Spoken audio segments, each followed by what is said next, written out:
ایک دفعہ حضرت عمر رضی اللہ تعالیٰ عنہ تجارت کے لیے شام گئے تو وہاں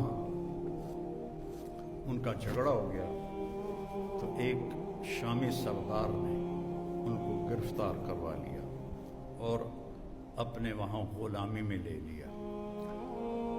تو حضرت عمر رضی اللہ عنہ 2-4 دن ٹھہرے، پھر موقع پایا اور اس کو مارا ڈنڈا، شامی سردار کو، وہ مر گیا۔ تو ان کو پکڑنے لگے تو وہ بھاگے۔ اب یہ بدو آدمی تھے، ان کو وہ شہری پکڑ ہی نہیں پا رہے تھے، تو آگے جب گئے تو ایک پادری کھڑا تھا گرجے کے دروازے پر۔ اس نے حضرت عمر کو آتے دیکھا تو ان کو دور سے بلایا، ان کو اندر لے لیا اور دروازہ بند کر کے کھڑا ہو گیا۔ پیچھے سے مجمع آیا، جی آپ نے کوئی بدو تو نہیں دیکھا یہاں؟ کہا کوئی نہیں ہے، چلو بھاگ جاؤ۔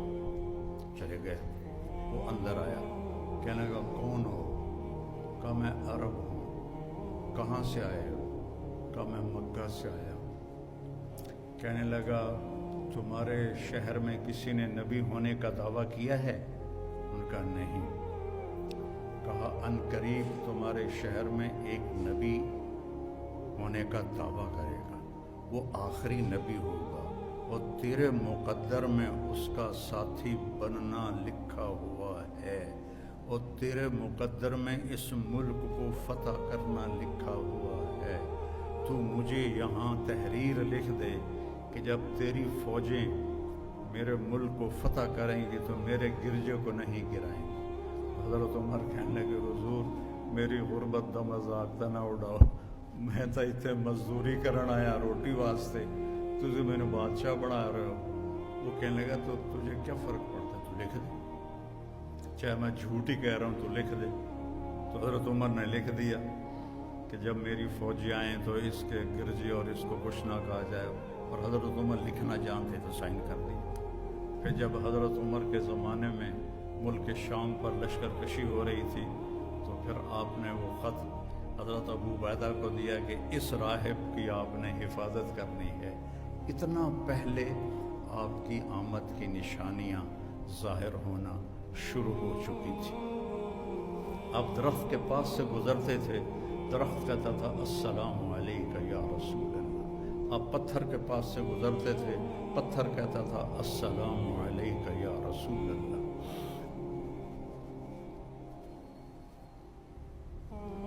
آپ مدینے میں تشریف فرما تھے، ایک بدو گزرا، آپ نے گو دیکھی ہے؟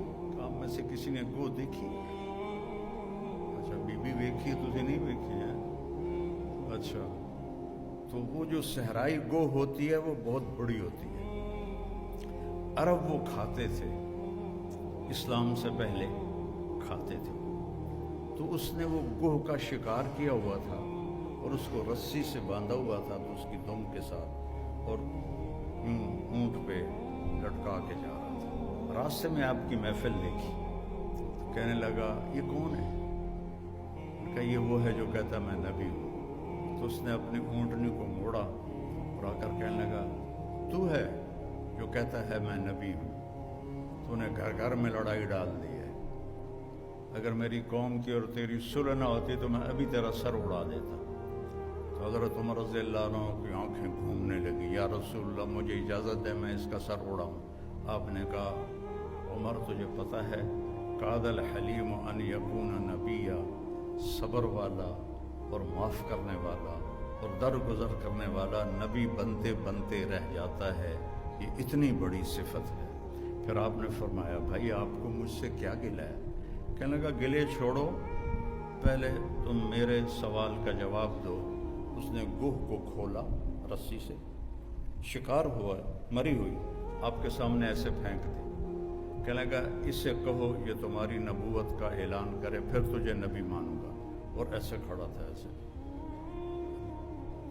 یعنی میں نے اب اس کو لاجواب کر دیا، مویا تا بندہ نہیں بلیندا گو کتوں بولنا ہے، یہی کھڑا تھا۔ ایسے کہو یہ تیری نبوت کو کا اعلان کرے۔ تو آپ نے اس کو ایسے دیکھا کہ یا ضب، ضب گوہ کو کہتے، تو اس نے ایسے آنکھیں کھولی تو اس کی گردن تو ہوتی نہیں ہے، تو اس نے اپنے اگلے ہاتھ یوں اوپر کیے اور اپنا سینہ اٹھا کر کہا لبیک و سعدیک یا زین من وافا یوم القیامہ. سبحان. ابو ذر رضی اللہ تعالیٰ عنہ ایک ویرانے میں رہتے تھے، صحرا کے اندر. بیمار ہو گئے، موت کا وقت آ گیا. ان کی بیوی کہنے لگی میں بوڑھی، یہ بچی چھوٹی، تو اب تم مر گیا تو تجھے غسل کون دے گا، کفن کون دے گا، قبر کون کھودے گا، جنازہ کون پڑے گا؟ تو وہ کہنے لگے ما کذبت و ما کذبت، اللہ کی بندی نہ جھوٹ بول رہا ہوں نہ بولنے والا جھوٹا ہے. میں ایک مجلس میں تھا، میرے نبی نے فرمایا تھا اس مجلس میں ایک شخص ایسا ہے جو اکیلا رہے گا، اکیلا مرے گا، اور اس کا جنازہ مسلمانوں کی ایک جماعت پڑھے گی. وہ مجلس کے لوگ سب شہروں میں مر گئے، میں اکیلا مر رہا ہوں، کوئی آئے گا میرا جنازہ پڑھنے. کہنے لگی انا یکون وقد انقطع الحاج. ارے ابو ذر کیسے ممکن ہے، اب تو حج کا موسم بھی نہیں. عراق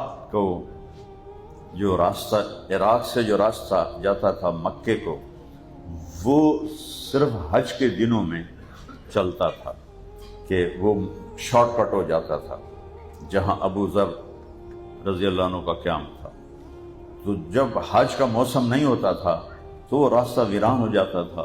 تو ان کی بیگم نے کہا کیسے ہوگا، اب تو حج کا موسم بھی نہیں.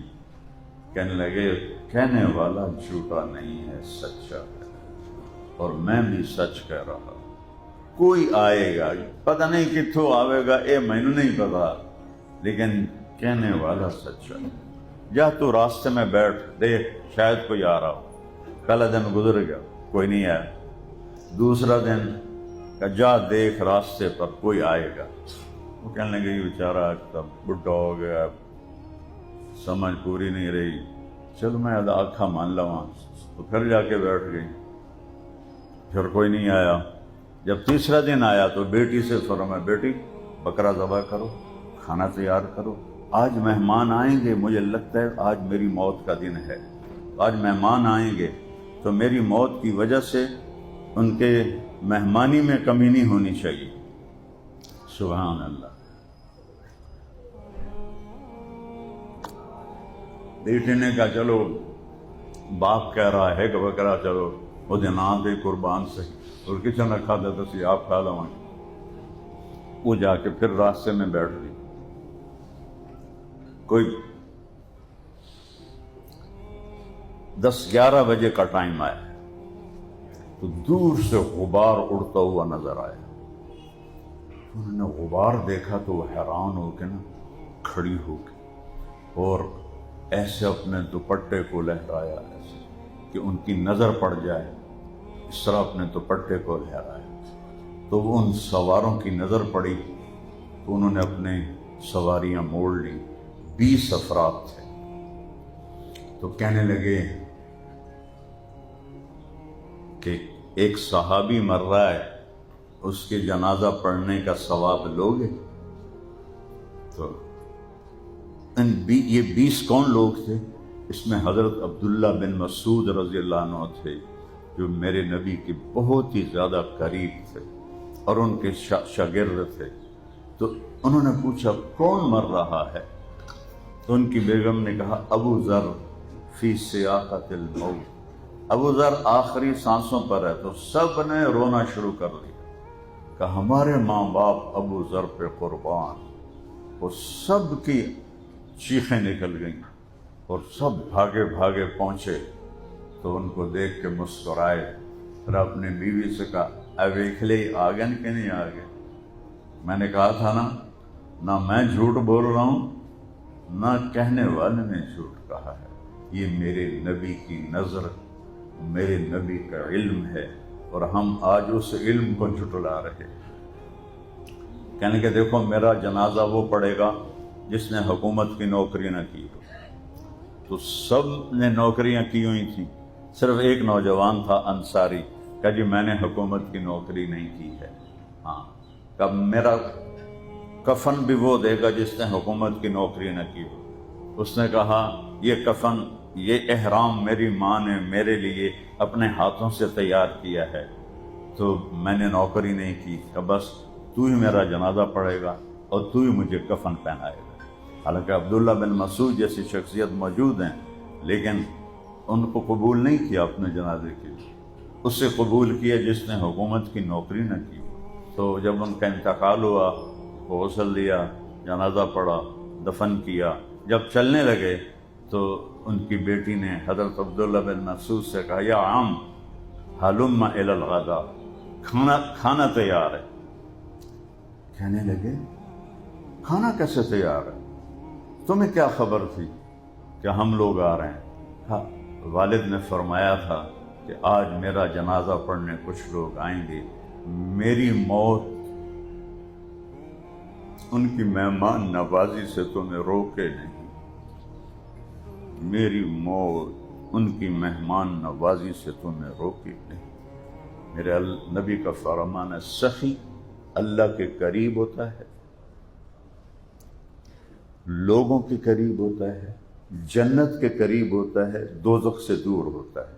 اور بخیل آدمی مرد یا عورت اللہ سے دور ہوتا ہے، لوگوں سے دور ہوتا ہے، جنت سے دور ہوتا ہے، دوزخ کے قریب ہوتا ہے۔ حضرت حسن کو زہر دیا گیا 3 دفعہ، تیسری دفعہ کا جو زہر تھا نا، تو اس میں آپ مچھلی کی طرح تڑپ رہے تھے اور کہنے لگے حسین تیسری دفعہ جو زہر مجھے دیا گیا ہے اس نے میرے جگر کو، آنتوں کو کاٹ دیا ہے۔ تو انہوں نے فرمایا کس نے دیا ہے؟ کہ کیوں قتل کرو گے؟ کہاں قتل کروں گا۔ کہ دیکھو اگر تو وہی ہے جس کے بارے میں میں جانتا ہوں تو پھر میں وہاں جا کے خود ہی بدلہ لے لوں گا، اور اگر وہ نہ ہوا کوئی اور ہوا تو ایک قتل ناحق میرے سر پڑ جائے گا، بس میرا معاملہ اللہ کے سپرد ہے۔ نہیں بتایا۔ اور قربان جاؤں باپ کی سیرت دیکھو، جب ان کے سر پہ ابن ملجم نے تلوار ماری اور حضرت زینب روتی ہوئی آئیں، کہنے لگا رو لو جتنا رونا جے، 1 مہینہ پورا ہے تلوار زہر اچ پئی رہی ہے، تام سر چ ماری ہے، اے نہیں بچدا۔ تو اس کے الفاظ کی شدت دیکھیں اور مولا علی کی وسعت دیکھیں۔ فرمایا اس کو گرم کھانا کھلاؤ، ٹھنڈا پانی پلاؤ، اس کو نرم بستر پہ سلاؤ، اگر میں زندہ رہا تو میں خود اس سے نمٹ لوں گا، اور اگر میں شہید ہو گیا تو بس ایک وار سے اس کی گردن اڑا نہ دینا، اس کو مارنے میں بھی تکلیف نہ دینا۔ یہ تو حضرت حسین کا واقعہ تو مشہور ہے۔ امام حسن کی اولاد پہ جو ظلم ہوئے، میں نے گلدستہ اہل بیت پر جب کام کیا تو پھر مجھے کس نے؟ بنو عباس چچا کے بیٹوں نے حضرت حسن کے 18 پوتے پڑپوتے نواسوں کو ابو جعفر منصور نے پکڑا اور ایک کمرے میں بند کیا اور اسے ایئر ٹائٹ کیا، سارے دم گھٹ کے اس میں شہید ہو گئے۔ یہ ساری نسل ہی مظلوم ہے، یہ جنت کے شہزادے ہیں۔ آپ فرماتے تھے حسن حسین میری دنیا کی بہار ہیں، حسن حسین جنت کے نوجوانوں کے سردار ہیں، میری بیٹی فاطمہ جنت کی عورتوں کی سردار ہے۔